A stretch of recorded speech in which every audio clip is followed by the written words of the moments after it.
brought to you by Nova शुद्ध घी। जब जब खाए दिल खुश हो जाए, सदियों का नोवा शुद्ध देसी घी, सपना स्वस्थ भारत का। I love घी।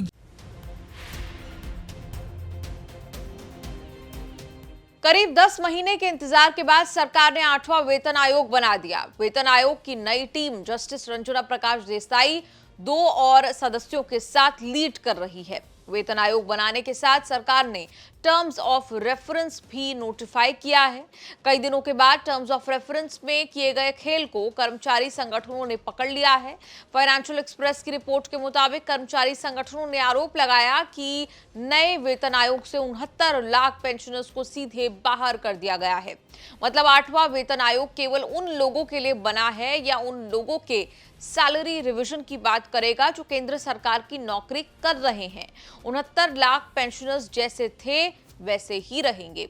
7वें और उससे पहले जितने वेतन आयोग बने सब में यह व्यवस्था रही कि वेतन आयोग सरकारी नौकरी कर रहे कर्मचारियों की सैलरी और सरकारी नौकरी कर चुके पेंशनर्स या फैमिली पेंशन होल्डर्स की पेंशन रिवीजन के फॉर्मूले सुझाता था। जस्टिस रंजना प्रकाश देसाई वाला 8वां वेतन आयोग पेंशनर्स के लिए कुछ नहीं करेगा। पेंशनर्स की स्थिति यह है कि उनकी बेसिक पेंशन 9,000 से शुरू होती है। उम्मीद ये जताई जा रही है कि वेतन आयोग के फिटमेंट फैक्टर से बेसिक पेंशन 18,000 तक हो जाएगी, लेकिन यहाँ तो कहानी कुछ और ही सामने आई जिसकी भनक पहले किसी को नहीं थी। पिछले महीने सरकार ने वेतन आयोग और टीओआर का ऐलान किया। केंद्र सरकार ने 8वें वेतन आयोग के गठन की घोषणा की, जिससे सरकारी कर्मचारियों के वेतन, भत्ते और पेंशन में बढ़ोतरी की उम्मीद है। आयोग अप्रैल 2027 तक अपनी सिफारिशें देगा और दिवाली 2027 तक इसे लागू किया जा सकता है। वेतन के साथ बोनस, ग्रेच्युटी और पीएलआई पर भी विचार किया जाएगा। पिछली बार 7वें वेतन आयोग में 14 से 16% की वृद्धि हुई थी।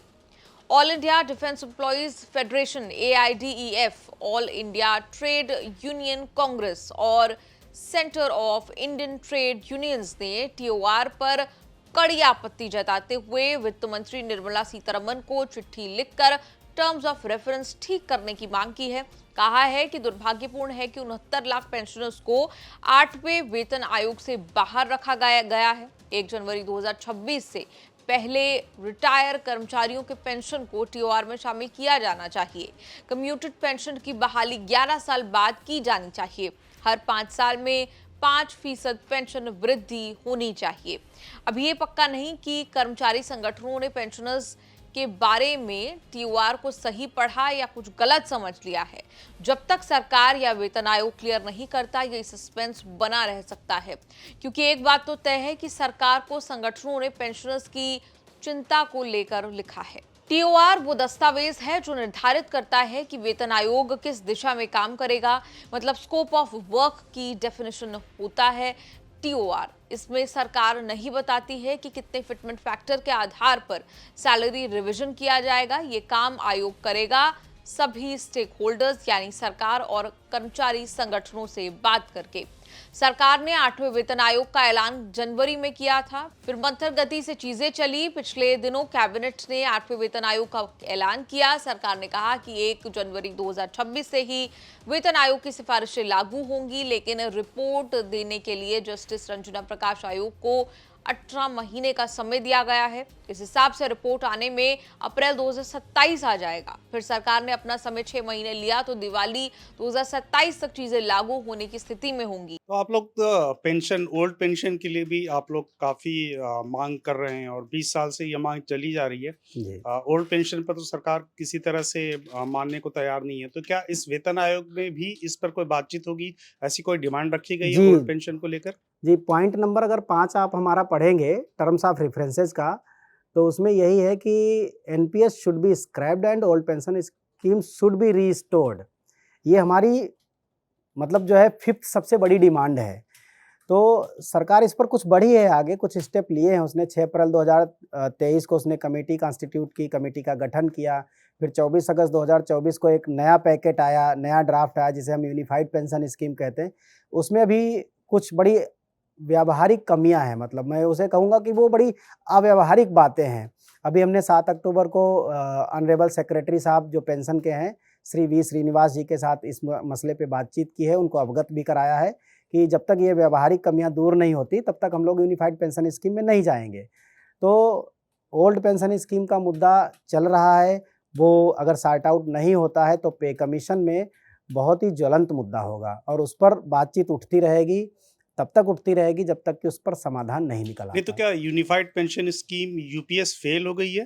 क्योंकि बिल्कुल। सरकार ने तीसरी बार डेडलाइन बढ़ाई है और जो एनपीएस में जो लोग अभी तक एनरोल हैं वो उधर स्विच करने को तैयार नहीं है। नंबर एग्जैक्ट मुझे अभी ध्यान में नहीं है, लेकिन जो पिछला नंबर था वो तो बहुत ही कम था।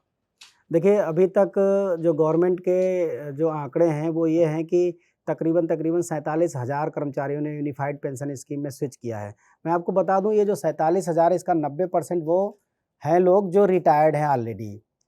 कोई ग्रामीण डाक सेवक से रिटायर्ड है, कोई रेलवे से रिटायर्ड है, कोई किसी दूसरी जगह से रिटायर्ड है, जो कम नौकरी में आए या कॉन्ट्रैक्चुअल थे, बाद में रेगुलर हो गए तो 10 ही 15 साल में रिटायर हो गए। इन लोगों की तादाद है, या फिर कुछ ब्यूरोक्रेट्स की है, क्योंकि एक बार उन्होंने पहले से ऑप्शन दे रखा है कि अगर आप यूनिफाइड पेंशन स्कीम में चले जाते हो तो एक बार फिर से आप रिटायरमेंट से पहले एनपीएस में वापस आ सकते हो, तो उन्होंने स्विच कर लिया। आमतौर पर ये पूरी तरीके से फेल हो गई है और जब तक इसमें ये वाले जो बदलाव नहीं किए जाते जिनकी हमने बात रखी है, वॉलंटरी रिटायरमेंट के दिन से पेंशन और 25 साल की जगह पर 20 साल में 50% पेंशन का प्रावधान और कर्मचारी के अंशदान की ब्याज सहित वापसी, ये जब तक नहीं होता तब तक तो यूनिफाइड पेंशन स्कीम को ऑप्ट करने का कोई सवाल उठता नहीं है। और अगर तीसरी बार भी लोग नहीं ऑप्ट करेंगे तो जाहिर सी बात है सरकार को इसको रद्द ही करना पड़ेगा और कोई चारा बचेगा नहीं। गनीमत यह है कि सरकार ने गारंटी दी है कि 1 जनवरी 2026 से ही वेतन आयोग की सिफारिशें लागू होंगी, मतलब कर्मचारियों को एरियर मिलेगा। आपका रुपया पैसा के इस एपिसोड पर क्या कुछ कहना है? कमेंट्स में लिखकर अपनी राय जरूर दें।